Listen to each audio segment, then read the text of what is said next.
Okay, now we can continue our discussion with the particular term that is termed as momentum.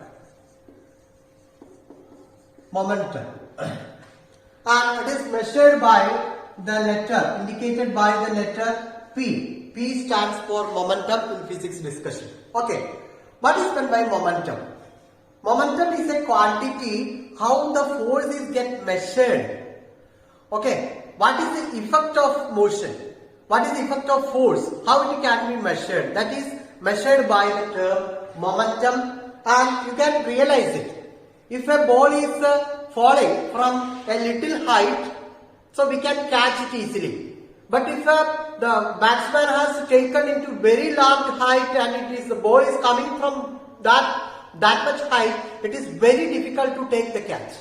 Why it is? Because its velocity increases when the ball is falling from very height. Okay, so momentum is proportional to its velocity. More the velocity, more will be the momentum. Moreover, you can take a tennis ball and you can take a cricket ball. Okay, which is more difficult to take catch? Of course, the cricket ball, because it is very much massive. Similarly, a shot put that you are throwing. So the shot put is very massive. So it is very difficult to hold it. It is very difficult to lift it. So that means the momentum is proportional to its mass also.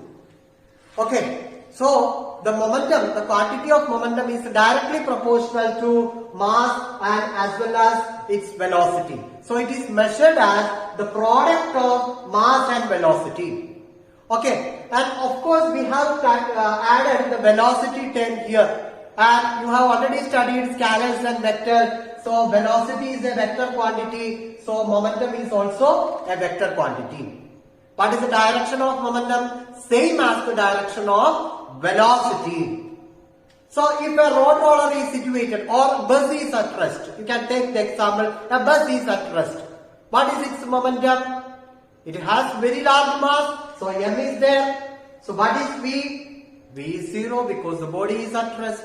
So whatever is large is the body or massive is the body, if the body is do not move, it do not have momentum. Okay, remember that particular thing. Okay, and you can come if you are applying. So if a football is there, football is at rest, and you are kicking it, you are exerting a force. So what happens to the football? Of course, it will fly. Okay, it will fly in the direction of the kicked direction. If you are kicking in the sidewise, it will move sidewise. If you are kicking upward, it will move upward. Okay, so in which direction force is applying, the same direction the body will move, the same direction body gains velocity, the same direction momentum change. Momentum change. Okay, if a moving car is coming or moving bicycle is coming, that is safer for you. Bicycle is coming and you are pushing it. So you are giving a force in the opposite direction. Okay, so what happens? Its velocity decreases gradually and you can make it to rest. Okay, so what happens? If you are applying a force, depends upon the direction of the force, the momentum either increase or decrease if it is sufficient. Okay, so you can have the second law based on this conclusion. Okay, so there starts Newton's second law.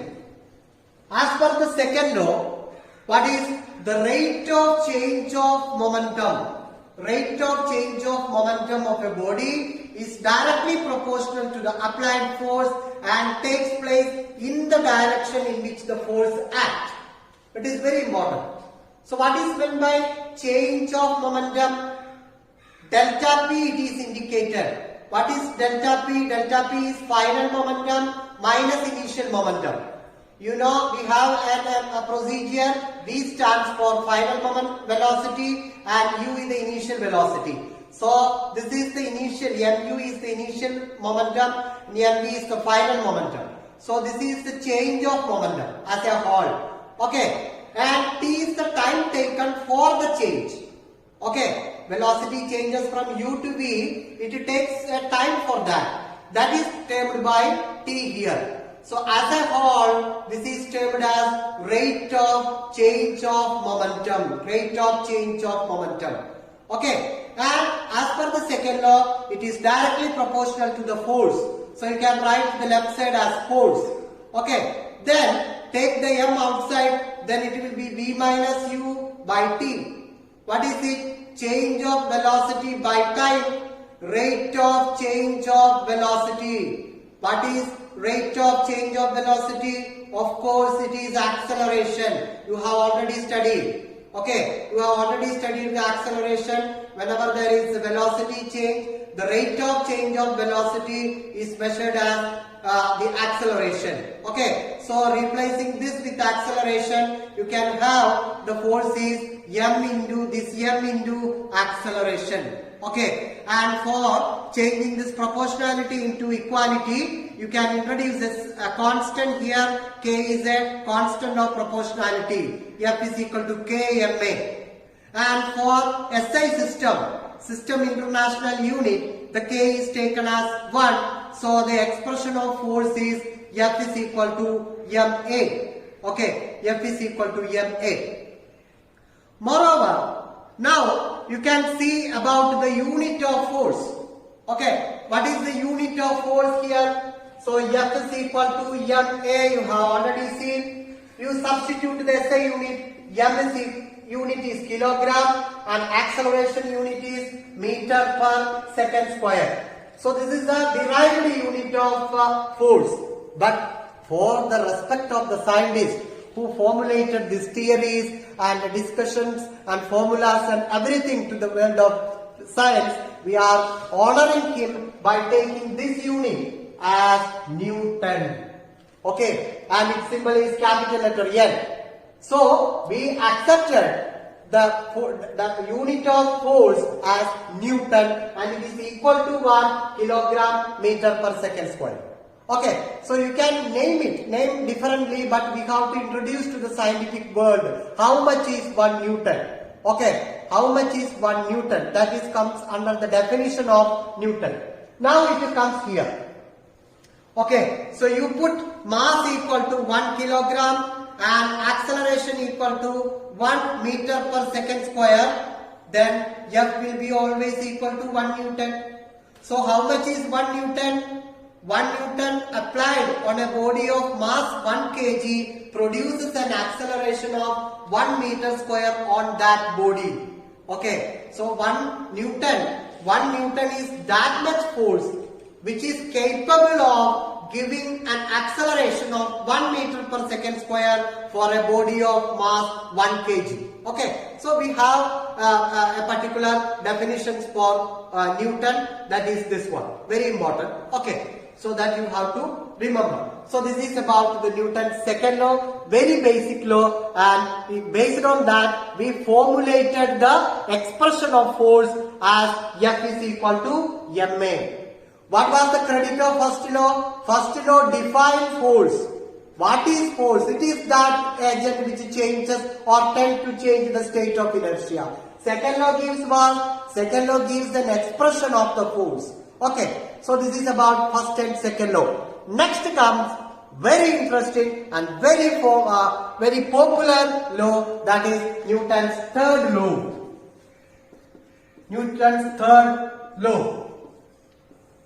So all of you are familiar with that. Newton's third law says that for every action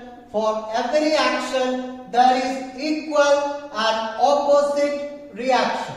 Okay, so this is in brief the Newton's third law. For every action there is equal and opposite reaction. Okay, so it is very simple. If you are shooting from a gun, what happens to the bullet? The bullet will move forward, and what happens to the gun? Of course, if you are not holding the gun very firmly, it will move backward. Okay, so the gun moves backward, whereas the bullet moves forward. Okay, so now this action and reaction, one important thing you have to clarify, these all are simple forces. This is you can take as F12, force on first body by the second, and this is force on second body by the first. Okay, so this is only forces. We are giving the names action and reaction. Which occurs first? That is a very interesting question. In action-reaction pair, which happens firstly? Normally, the students say the answer as action occurs first, then the reaction follows. In biology, the reflection reactions you study, it is very true. Okay, if there is a stimuli only, response come. But it is not that case. Action and reaction happen simultaneously. In physics, action and reaction happen simultaneously. So why it is given two names?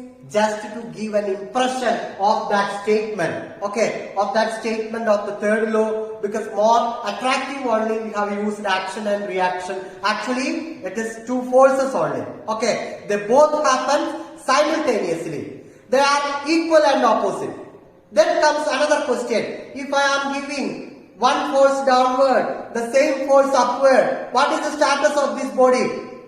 It remains at rest, of course, because the net forces cancel each other. Okay, but why the action and reaction do not cancel each other? The bullet is moving, gun is also moving. Okay, that means it is do not cancel each other. Why? The question is, action and reaction acts on two different bodies. One force acts on the bullet, that is why bullet moves. Second force acts on the gun, that is why gun moves backward. Okay, so action and reaction, even though they are equal and opposite, they do not cancel each other. Why? Because they are acting on two different bodies. Remember this very much. Okay, so now you can see a particular law based on this, that is law of conservation of momentum. Okay, so momentum you have already studied. Momentum is the measure of force and it is a product of mass and velocity. What is the law states? The law states that if there is no external force acting on the system, the total linear momentum will remain constant. That is, momentum before collision will be equal to momentum after collision. Okay, I will give you an very short proof for that. This is equal to momentum equal to delta P divided by delta T based on Newton's second law. Okay, if there is no external force, if F is equal to 0, you can write this side is equal to 0, delta P by delta T.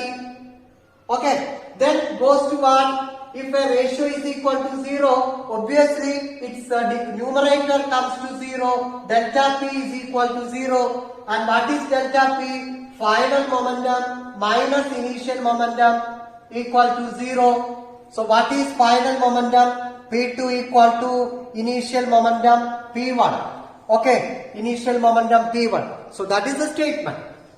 Final momentum equal to initial momentum if there is no external force acting on the body. Okay, so this is a simple proof of law of conservation of momentum. You can have a discussion which details the proof which is given in your textbook as such. You can discuss the collision between two cars. One car is hitting on the other car during the process of overtaking. So this is a common situation in day-to-day life. So you can take it as the first body and second body, masses M1 and M2 that you can see. Next. So you can taking one car exert a force on the other. So what is the force when force F1 act on the smaller car? So you can take it as a M2 A2. So if you substitute this instead of A2, V2 U2 by T. Okay, this is its acceleration, change of velocity by time. What is the other force? Other car also exert a force on the first car. So that is F2. F2 equal to M1A. So that is instead of A1 you can substitute it is V1 minus V2 by U1 by T. Okay. So this is the acceleration of the first body. So you can have by Newton's third law this collision, during this collision, this action and reaction pairs are equal and opposite. Okay, then what happens? F1 equal to minus F2. Just substitute the upper equations here. So this is F1 equal to minus of F2. Okay, then you substitute T is common, you can cancel, and taken here the numerator only, you will get like this, and take the bracket inside, you just multiply M2, it will be M2 V2, M2 U2, and bring U's to the same side. U stands for initial cases. So initial momentum of first body, initial momentum of second body, and V's to the other side. Final momentum of first body, final momentum of second body. These are equal. So this is altogether final momentum of second body, total final momentum, and this is total initial momentum. So total momentum before collision equal to total momentum after collision. That is a proof of law of conservation of momentum. Okay.